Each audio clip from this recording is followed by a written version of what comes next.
C'était un soir de printemps. David sortait d'une fête arrosée et n'ayant personne qui se rendait au même endroit que lui, il décida de rentrer à pied.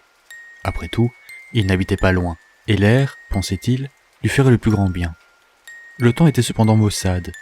Une fine pluie lui tombait désagréablement sur le cou, les chevilles et tout autre lieu où elle pouvait s'insinuer. Prendre le chemin habituel, songea-t-il, était devenu une mauvaise idée. La boue et les branches épineuses du sentier auraient eu vite fait d'abîmer ses vêtements. Il y avait bien le village, plus sûr, plus propre, mais le détour était bien trop important, et David avait peur de tomber malade sous cette bruine. L'alcool qu'il avait dans le sang lui empêchait d'avoir froid, et enhardissait son courage plutôt 2 fois qu'une. Ainsi, il décida de passer par le tunnel creusé sous la nationale, le terrain de jeu de son enfance. Les souvenirs de David ne l'aidèrent pas plus que cela.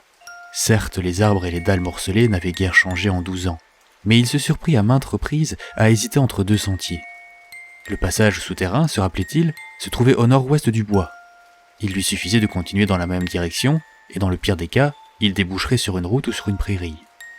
Heureusement pour David, les arbres feuillus amortissaient la chute de l'averse, lui offrant un sursis précaire. Ces mêmes arbres qu'autrefois le petit David fouillait. Les anciens du village avaient pour habitude de dire les bois hantés, que quiconque osait s'y aventurer devrait en payer le droit de passage. Une fable locale qui dissuadait les jeunes de se perdre inutilement et de causer du tort à leurs parents. Cependant, à mesure qu'il avançait dans ces bois à travers ses yeux d'adulte, David ne put s'empêcher de sentir un profond malaise. Il lui semblait entendre des murmures entre les arbres, qui eux-mêmes semblaient le dévisager d'un regard embruni.